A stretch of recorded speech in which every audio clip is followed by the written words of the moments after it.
Shalom. Shalom. Saya lihat ini para orang tua, lansia-lansia. Tadi saya lihat juga ada di bawah yang mungkin gak kuat lagi naik ke atas. Saya hampir tidak kuat. Inilah harus kita akui faktor usia ini.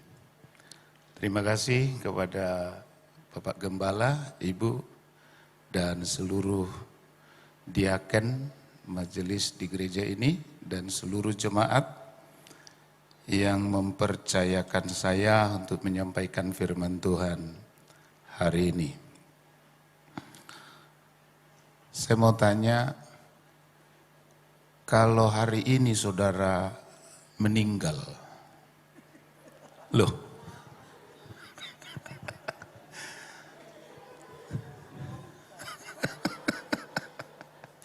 masuk surga enggak?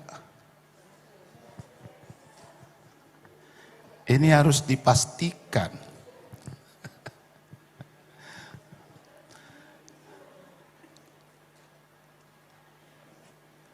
Belum pernah mungkin ya yang bertanya seperti itu.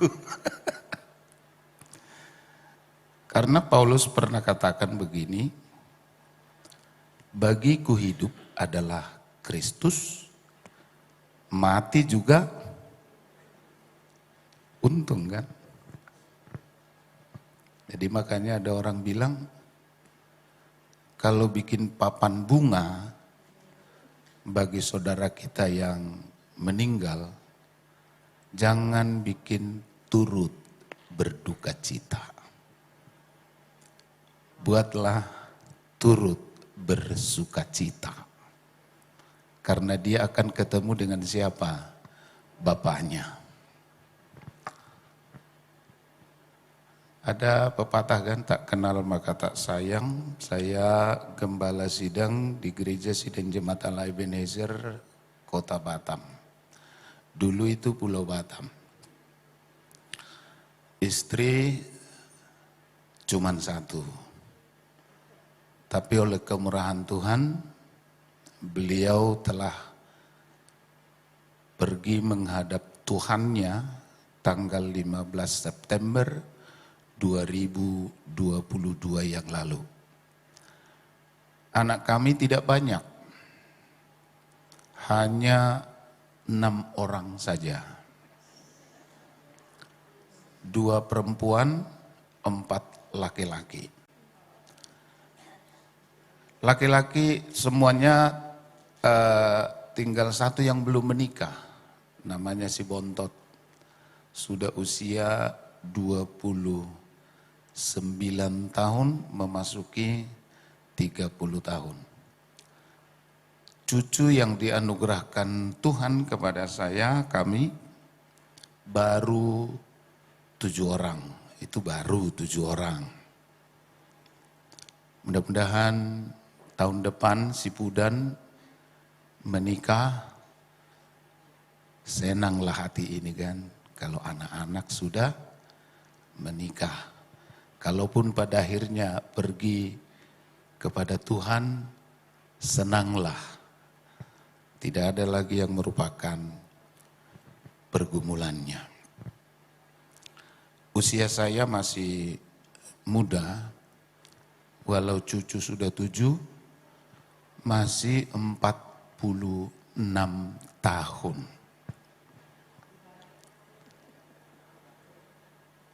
Kok senyumnya enggak lebar ya? Saya hanya berpikir begini Bapak Ibu Saudara.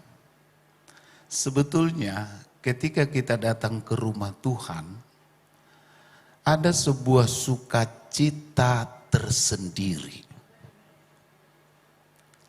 yang tidak bisa diukur dengan apapun. Jadi senyumnya lebar. Andai kata saudara datang dengan pergumulan, ketika engkau di rumah Tuhan, pastikanlah kau sedang bertemu dengan Bapamu yang di sorga, pencipta langit, bumi, dan segala isinya. Nah kalau kita baca firman Tuhan, Tuhan yang kita sembah itu adalah Tuhan yang berkuasa membangkitkan yang mati hidup. Bukankah demikian? Tapi kadang-kadang tapi di sini ya mungkin seperti nama kota ini slow saja. Ya kota ini Solo kan gitu ya. Karena ada seorang penulis, dia bilang, lebih baik satu hari di rumah Tuhan daripada 1000 hari di tempat lain. Jadi saudara tidak salah pilih kalau hari ini ada di rumah Tuhan, gak lama-lama. Paling 2 jam ditambah 1 jam. Paling lama itu sudah. Baik Bapak Ibu Saudara, saya menyampaikan sebuah refleksi saja. Supaya kita coba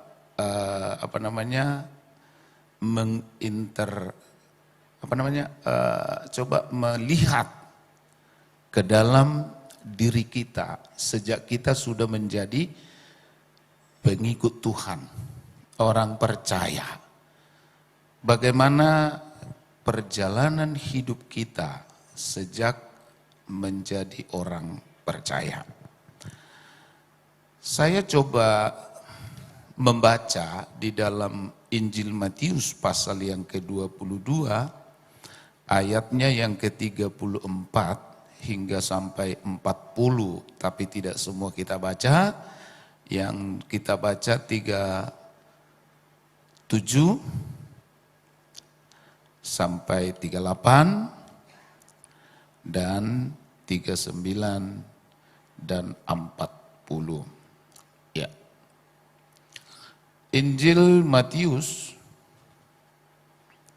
pasalnya yang ke-22 ayat yang ke-37. Demikian firman Tuhan.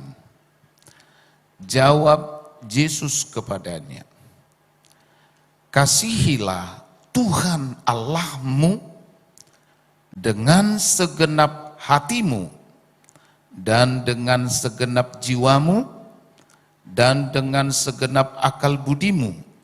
Itulah hukum yang terutama dan yang pertama.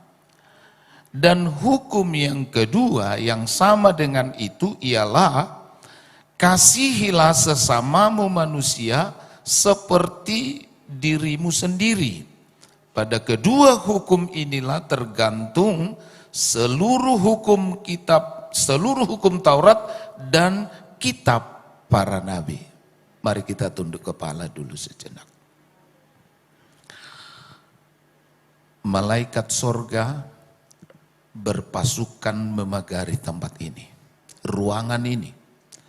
Segala pekerjaan iblis dalam bentuk apapun itu, kami tolak dalam nama Yesus. Darah Yesus berkuasa menguduskan hati pikiran kami, sehingga kami layak berkata, ya Abba, ya Bapa. Kaulah Bapa kami dan kami adalah anak-anak-Mu. Berfirman Engkau kepada kami hari ini. Dalam nama Tuhan Yesus Kristus kami berdoa. Amin. Saya mau tanya, pertanyaannya begini. Apakah saudara mengasihi Tuhan? Itu pasti jawabannya. Pasti saya mengasihi Tuhan. Pertanyaan yang kedua, bagaimana saudara mengasihi Tuhan? Bagaimana saudara mengasihi Tuhan? Seperti apa? Coba nanti kita lihat ada beberapa tokoh-tokoh.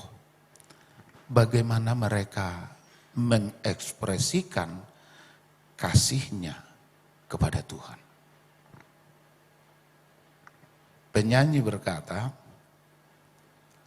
lidah ini tidak bertulang, tidak terbatas kata-kata. Ini mohon maaf ya, saya tidak datang menghakimi saudara ya, jadi jangan tegang-tegang saudara. Bahkan saya katakan ini sebuah refleksi. Karena saya juga ketika menyampaikan firman Tuhan, bukan hanya saudara juga yang ditegur firman Tuhan, saya terlebih. Nah oleh karenanya, mari kita rileks saja, ya, rileks saja. Saya katakan tadi tak terbatas kata-kata. Katakanlah seorang pemuda terhadap seorang pemudi, dia mungkin, karena perbendaharaan kata-katanya terbatas, mungkin dia akan banyak buka kamus, kata-kata apa yang sangat menyentuh hati.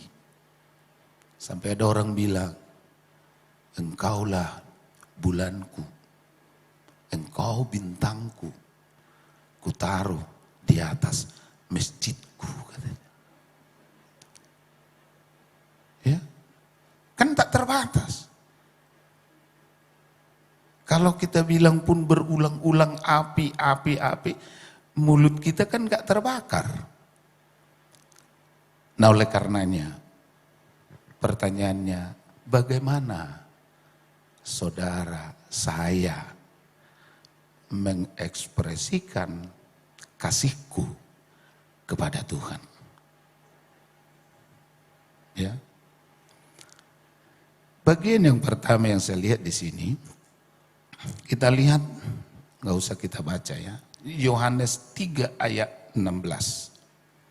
Dia bilang apa di situ? Mungkin bisa ditampilkan ya. Dikatakan apa? 1, 2, 3 ya.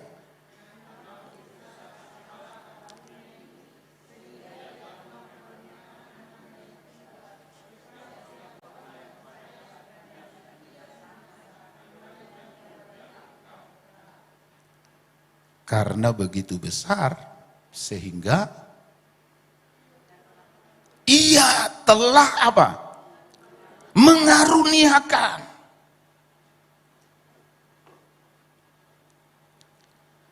Jadi dalam arti Bapak Ibu Saudara, tidak ada yang tidak dikorbankan karena kasih. Waktukah, tenagakah, bahkan uangkah tidak menjadi hambatan Bapak Ibu Saudara. Karena apa? Karena kasih. Bayangkan satu-satunya aset hartanya diberikannya, dikorbankannya. Karena apa? Karena kasih.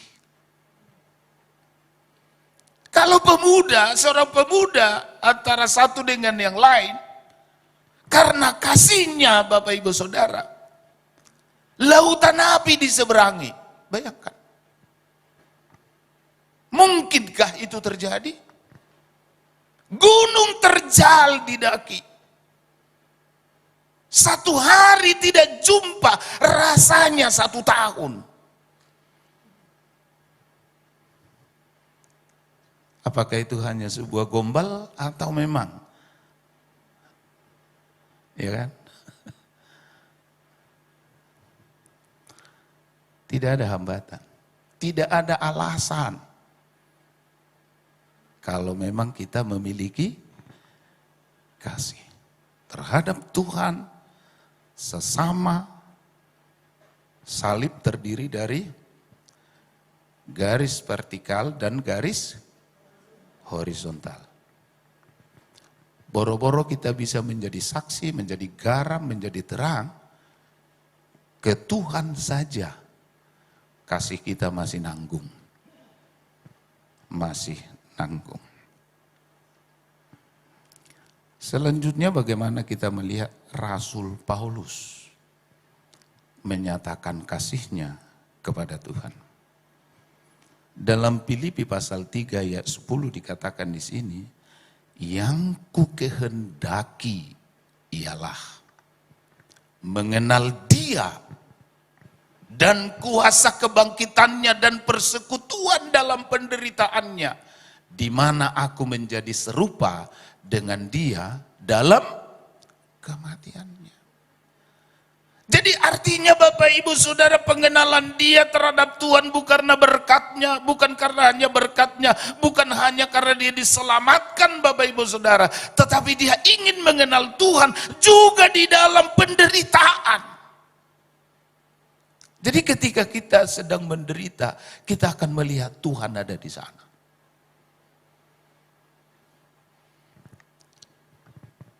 Istri saya sebelum pergi ke rumah bapaknya, mengalami sebuah penyakit yang namanya penyakit bara. Waktu itu, iblis berkata kepadanya, hidupmu hanya tinggal 1 tahun lagi. Kau menderita sampai mati. Lalu dia sampaikan ke saya. Lalu saya panggil mentor saya, seorang hamba Tuhan yang dalam pelayanannya saya bertobat. Dia datang, dia hanya katakan begini, adakah Alkitab mencatat seperti itu? Kalau ada, tidak ada. Waktu itu ada teman sahabat datang ke rumah satu keluarga, kami ambil doa puasa. 1 hari, 1 malam. Hanya 1 hari puasanya. Waktu buka puasa kami ke gereja, kami demonstrasikan, kami doa dalam nama Yesus. Besoknya bara itu pecah. Pecah. Nananya keluar. Sejak itu sampai itu kejadiannya udah dari tahun 80, hampir 90 menjelang.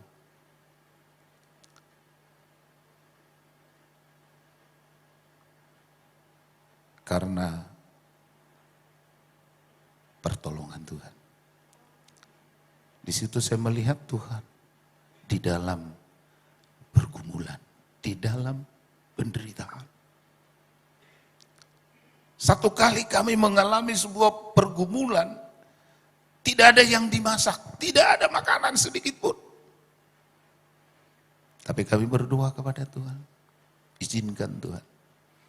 Waktu itu ubi jalarlah yang menjadi konsumsi pagi hari beserta anak-anak.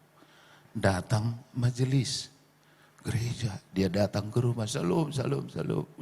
Enak kali makanan kalian katanya. Dalam hatiku, kau bilang enak karena gak adanya beras yang mau dimasak. Makanya ini kami makan, dia bilang enak kali.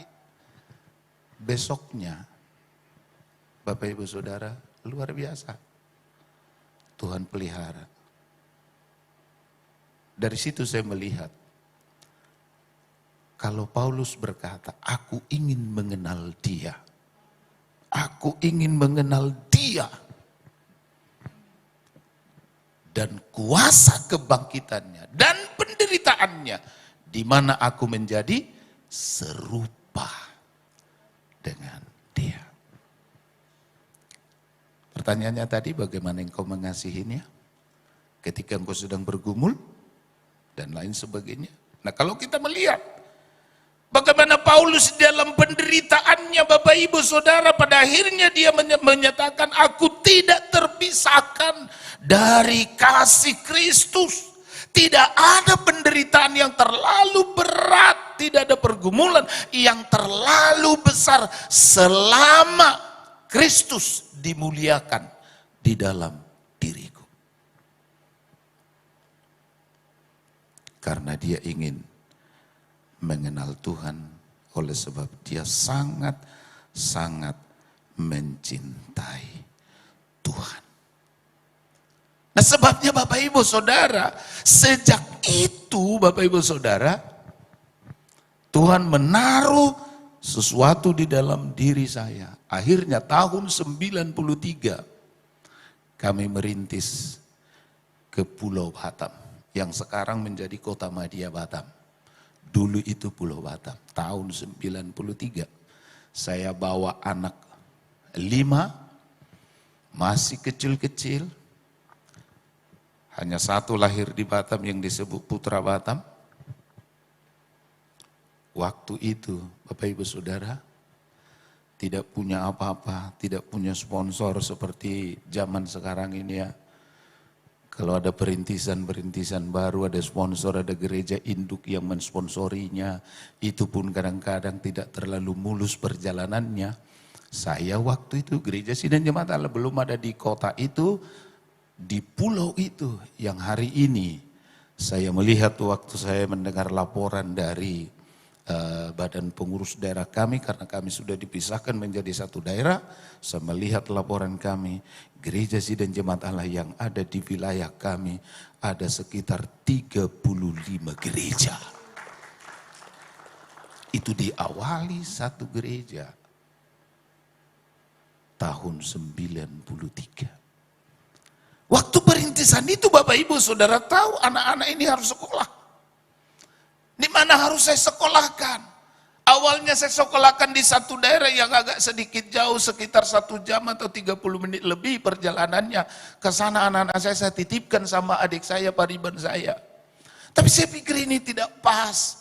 Masa anak-anak saya titipkan oleh karena pekerjaan Tuhan. Lalu saya panggil lagi, saya bawa ke rumah. Tapi untuk dia masuk di SD, di sekitaran itu karena kawasan di industri, tidak ada SD. Akhirnya saya antar lagi, harus naik kendaraan. Saya tidak punya kendaraan untuk mengantar jemputnya. Akhirnya saya titiplah dia di Damri. Ya, saya titip di Damri, nanti kamu turun di sini jalan sedikit, udah sampai di sekolahmu. Saya titipkan di Damri, nah pulang juga nanti kau naik dari Damri ini, Bapak jemput kamu, turunnya di sini. Nah itu saya sudah aturkan. Setiap hari berjalan seperti itu. Satu hari, saya tunggu, Damri lewat, gak turun anakku ini. Di mana ini anakku? Yang pertama, gak turun dia. Saya udah mulai begini. Ini.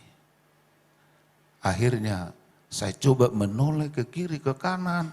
Ternyata di ujung sana, di sebelah kiri di mana bis Damri itu lewat, saya lihat ada anak kecil yang sedang berjalan lunglai.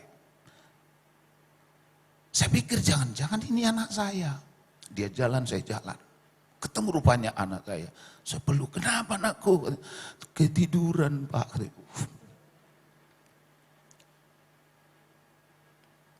Saya hanya berpikir waktu itu, gara-gara perintisan ini anakku harus ikut juga menjadi korbannya. Andai kata dia, itu andai kata. Dia tak tahu pulang, lewat terus. Tapi puji Tuhan, pemeliharaan Tuhan luar biasa. Tidak ada satu kerinduan Bapak Ibu Saudara karena kasih saya kepada Tuhan ingin mengenal dia dalam situasi apapun Bapak Ibu Saudara. Selepas itu saya hanya berpikir begini, Tuhan, apakah ini harus anakku alami? Tapi puji Tuhan Bapak Ibu Saudara, luar biasa pertolongan Tuhan. Anak ini besar, sekolah, kuliah. Saya kuliahkan dia di Medan. Pulang. Bukan kuliah di Medan, sekolah musik, tujuannya supaya dia memain musik di gereja, main biola dan lain sebagainya. Tetapi panggilannya mungkin tidak di situ. Akhirnya pulang ke Batam, kuliah di Unrika. Setelah habis kuliah, dia melamar, langsung diterima menjadi pegawai negeri, guru SMA bahasa Inggris. Waduh, itu sesuatu yang luar biasa, pembelaan Tuhan. Jadi dari situ saya melihat memang mengiring Tuhan luar biasa. Jadi bukan hanya sebagai hamba Tuhan loh. Bukan hanya anak saya yang saya urus, jemaat juga saya harus urus. Kadang-kadang kalau jemaat kekurangan makanan saya juga harus urus. Nah, kalau saya tidak betul-betul mengasihi Tuhan, menyerahkan hidupku kepada Tuhan dalam pekerjaan ini. Kita coba bayangin. Belum beres selesai urusan anak, urusan jemaat. Ya syukur-syukur di sini tidak ada masalah dengan jemaat. Haleluya. Ya, saya lihat, saya dengar tadi doanya, wih luar biasa. Bapak Gembala kami, anak cucunya, semuanya, aduh, senanglah hati ini kan. Saya pikir Pak Gurning pasti senang di tempat duduknya, aduh haleluya, puji Tuhan, senangnya. Kalau ada jemaat yang, saya udah pernah mau dibunuh jemaat. Ini bukan mau dicontoh ya. Jadi waktu itu ceritanya begini. Karena adat kami kan, adat Batak ini, ada istilahnya apa namanya itu? Membongkar tulang belulang ayah opungnya dipindahkan ke tempat lain. Jadi katanya opungnya ini kan sudah berteriak-teriak minta tolong karena udah di pinggir sungai sih sebetulnya, karena erosi terjadilah pengikisan, robo. Jadi itu sudah hampir mau terikut rubuh ini kuburannya. Nangis-nangislah katanya ini si opungnya ini ke salah satu cucunya. Kau biarkan aku kedinginan di sini dan sebagainya. Akhirnya mereka ini sepakat untuk membongkar tulang belulangnya, mau dipindahkan ke Toba. Aturan gereja kami di sana yang melakukan seperti itu harus diskorsing. Dia lakukanlah itu. Mau ditaruh pula ke gereja ini, tulang belulangnya ini. Karena saya menolak dan tidak mau, dimasukkanlah ke gereja Protestan. Dekat di situ ada gereja KBP, dititipkanlah satu malam sebelum diberangkatkan ke Toba. Waktu saya skorsing keluarga ini Bapak Ibu Saudara, marah-marahlah si jemaat ini. Akan kubunuh itu pendeta, akan kubunuh. Mamakunya pendiri gereja ini, masa kami diskorsing katanya, akan kubunuh. Oleh karena ungkapan ini, dikawallah kami beberapa minggu Bapak Ibu Saudara. Jadi jemaat itu setiap malam datanglah untuk mengkawal. Jangan-jangan nanti benar-benaran dibunuh. Saya hanya berpikir ya, puji Tuhan kalau saya dibunuh karena pekerjaan Tuhan. Itu berarti mati martir kan. Langsung ke sorga itu. Menurut pikiran saya kan gitu. Saya enggak takut sama sekali. Tiba-tiba meninggallah orang tua dari si jemaat yang marah-marah ini meninggal. Saya masih di Jakarta. Waktu meninggal ini dia pikir, ini kami dalam skorsing. Bagaimana nanti siapa yang ngubur bapakku ini? Malulah kami di kota ini, di kampung ini. Sementara bapakku ini pendiri gereja. Saudara tahu apa yang terjadi? Begitu. Saya tidak tahu kalau bapaknya meninggal. Karena belum seperti sekarang kan ada namanya apa itu? Handphone kan belum ada waktu itu. Tiba-tiba saya terpaksa harus pulang. Ternyata bapak itu udah meninggal. Waktu saya kebumikan, waktu mengebumikannya itu saya sebutlah nama si bapak ini. Saya kebumikan, saya sebutlah namanya. Dalam nama Yesus. Sudah selesai. Karena saya sebut namanya, marah lagi dia luar biasa. Kok nama bapakku disebut di kuburan?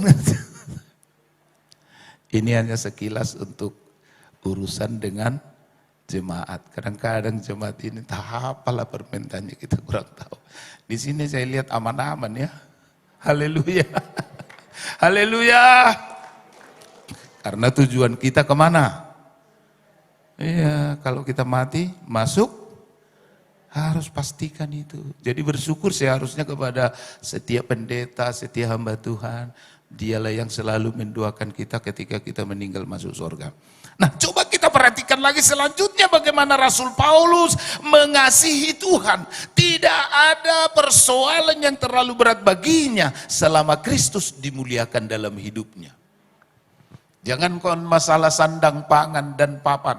Masalah pemberitaan Injil pun kalau saudara membaca itu di dalam 2 Korintus 11, 23 sampai 27, Bapak Ibu Saudara, bagaimana penderitaan Paulus. Tapi tidak menyurutkan semangat dia untuk cinta kepada Tuhan.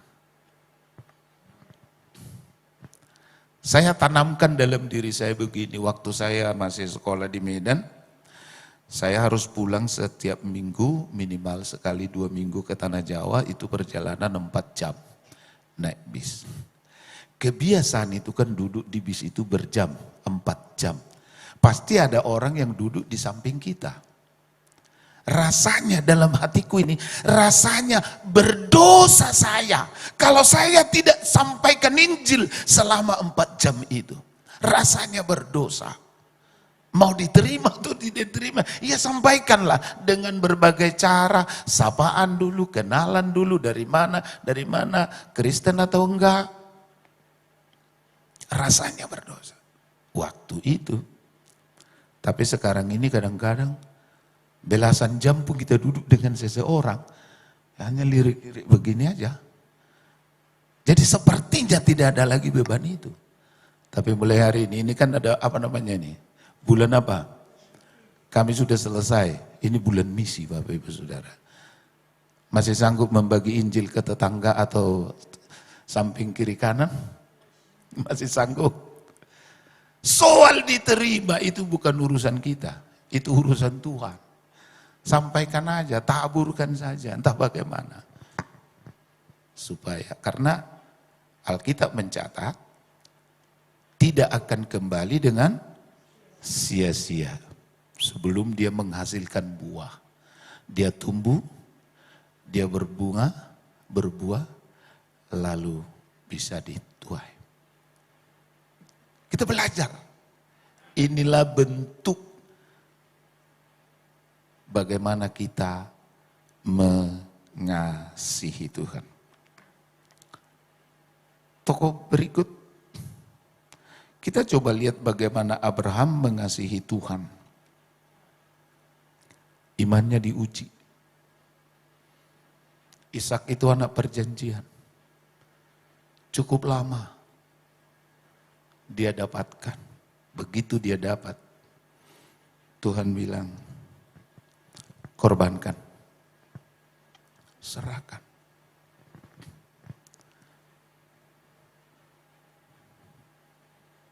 Nah, waktu dia mau mempersembahkan korban ini kepada Tuhan, dia bawa anaknya si Ishak itu, Bapak Ibu Saudara, dia pikul semua apa yang diperlukan di situ.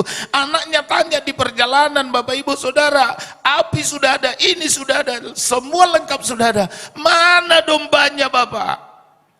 Bayangkan kalau itu pertanyaan anaknya kepada ayahnya, mana dombanya Bapak? Ayahnya berkata dalam hatinya, mungkin meneteskan air mata dan berkata, kaulah dombanya anakku.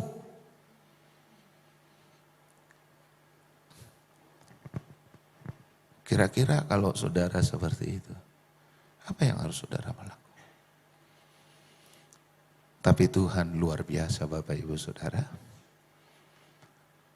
Ada ayat Alkitab berkata, yang mengasihi nyawanya akan kehilangan nyawa. Yang mengorbankan nyawanya akan mendapatkan nyawa. Kadang-kadang ini menjadi permasalahan dalam hidup kita, di dalam mengiring Tuhan. Terlalu menyayangi daging kita. Padahal semua berasal dari Tuhan dan akan kembali kepada Tuhan. Tapi seringkali memberi waktunya kita berpikir habis-habisan, memberikan korban kita kepada Tuhan sepertinya berat sekali, tapi di sana, bukan di sini. Bayangkan waktu keluarnya bangsa Israel dari Mesir menuju tanah perjanjian. Musa menghadap Firaun itu untuk mereka beribadah kepada Tuhannya. Berapa lama perjalanannya? 3 hari perjalanan mereka harus beribadah. 3 hari. Firaun bilang gak usah jauh-jauh, dekat-dekat sinilah. Katanya tidak harus 3 hari perjalanan.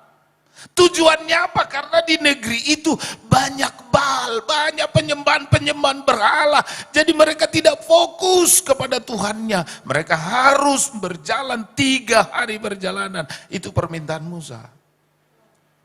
Lalu selanjutnya apa yang diminta lagi kepada Firaun? Bukan hanya 3 hari perjalanan, tetapi semua kami, anak-anak, orang tua, pemuda-pemudi, yang muda, yang tua, semua harus ikut. Oh, nggak bisa. Sebagian lah, nggak semua pergi beribadah.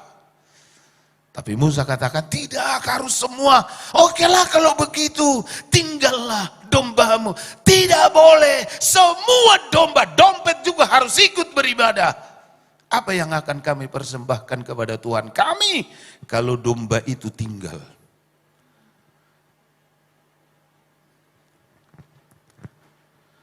Firaun berpikir, ini manusia, apa manusia seperti ini? Minta hati, minta jantung ini. Tapi memang karena pentingnya ibadah itu, demi kasihnya kepada Tuhannya itu pun resiko tidak mudah. Sehingga Tuhan menjatuhkan tulah pertama, kedua, sampai tulah ke-10. Di tulah ke-10 itulah kematian anak sulung. Semua di istana, di rumah rakyat, kecuali umat Tuhan tidak mengalami itu. Disitulah Firaun sadar.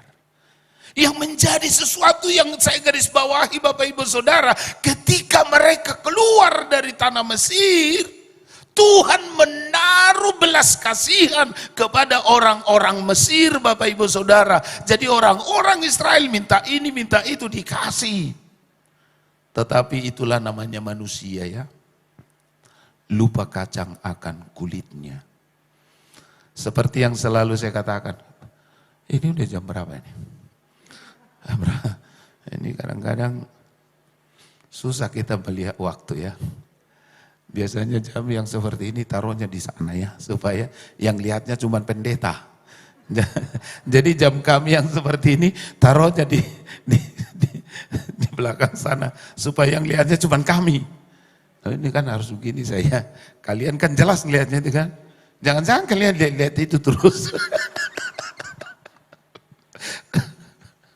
Nah Bapak Ibu Saudara, ketika mereka keluar, cuman itulah manusia ini, lupa kacang akan kulitnya. Setelah mereka keluar dibekali dengan emas dan lain sebagainya, lalu di Bukit Sinai apa yang terjadi? Ketika Musa pergi menghadap Tuhan, mereka mulai melakukan penyembahan. Tiba-tiba mereka buat suatu patung lembu yang terbuat dari apa?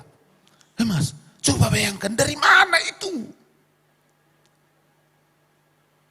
Saking sayangnya, kasihnya mereka kepada apa yang disampaikannya itu untuk membuat Allah mereka. Makanya ke jemaat saya bilang, saya tanya begini. Sampai hari ini saya belum pernah melihat emas di kantong persembahan. Kalau di sini udah pernah, Mang? Oh sudah, aduh puji Tuhan. Tepuk tangan dulu untuk Tuhan Yesus. Karena di sini banyak emas. Mas Joko. Di sana belum pernah kulihat. Tapi bayangkan Bapak Ibu Saudara. Begitu ikhlasnya mereka, begitu relanya mereka, emas yang dia dapatkan dari Mesir, dia berikan. Sebuah lembu, yang namanya lembu sekecil apapun lembu itu, beratnya berapa?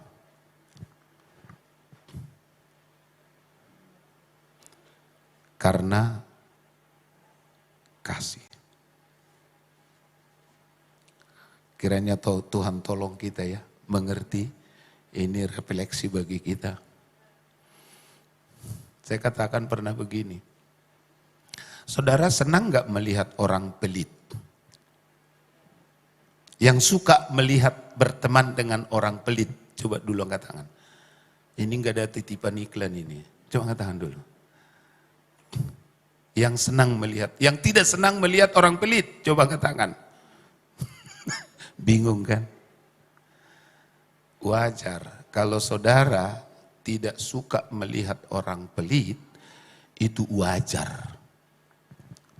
Yang tidak wajar itu, orang pelit tidak suka melihat orang pelit. Paham gak? Jangan berteman yang pelitan itu. Padahal dia lebih pelit lagi.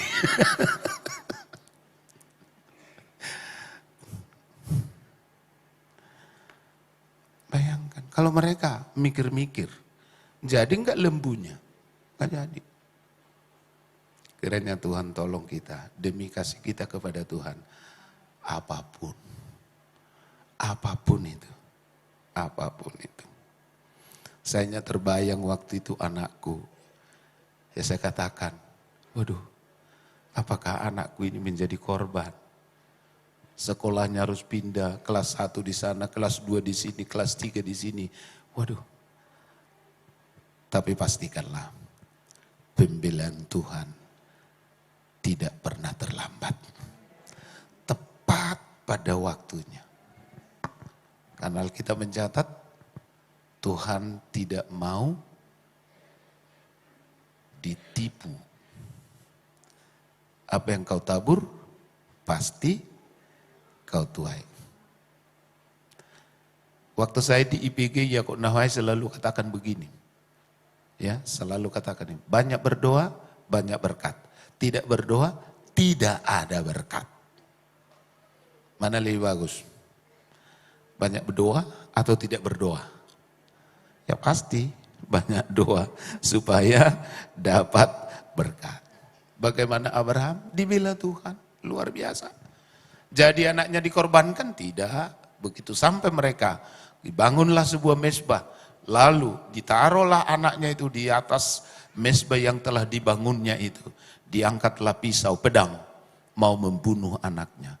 Tuhan bicara, saya sudah siapkan di sana domba untuk kau persembahkan. Karena aku telah melihat hatimu kepadaku. Betapa hatimu kepadaku. Aku melihatnya dipersiapkan oleh Tuhan.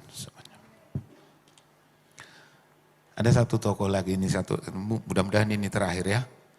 Jangan nambah lagi. Yakub, ketika dia melarikan menjadi OTP ya. Ya, ketika dia melarikan diri ke rumah tulangnya, namanya si Laban. Ya. Ketemulah dia dengan anak tulangnya ini namanya si Rahel. Dia jatuh cinta kepada si Rahel. Dia katakan, tulang, aku sayang kali lah sama si Rahel ini karena dia cantik kali. Oh, ada syaratnya amang, katanya kan gitu. Namanya si Laban itu kan orang Batak itu. Ada si Laban di sini. Iya amang, ada syaratnya amang. Ya syaratnya tulang apa? Syaratnya kau harus mengabdi kepadaku 7 tahun. Oh tulang, 7 tahun itu tulang bagiku serasa beberapa hari saja itu. Karena apa? Karena sudah sempat jatuh cinta kepada si Rahel. Dah itu kan?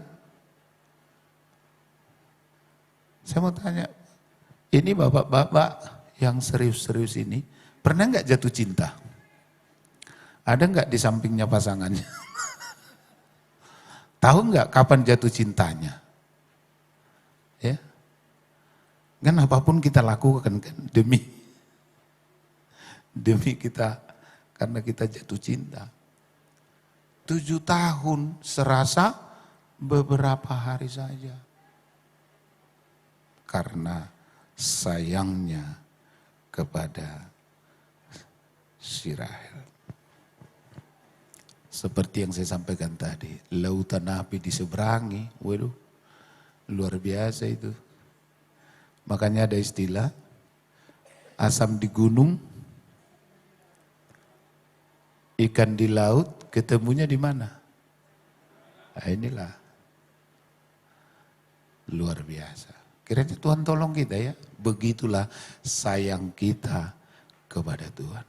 Cinta saya mula-mula dulu kepada Tuhan tidak mudah kujalani Bapak Ibu Saudara, tidak mudah kujalani.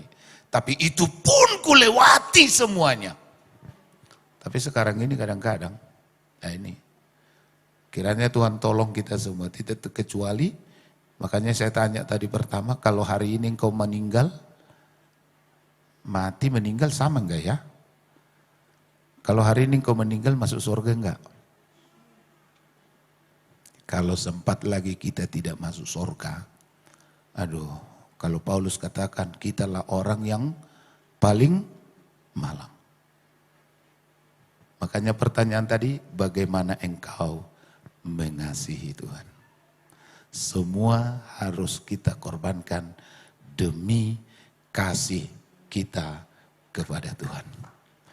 Tuhan tolong kita semua ya.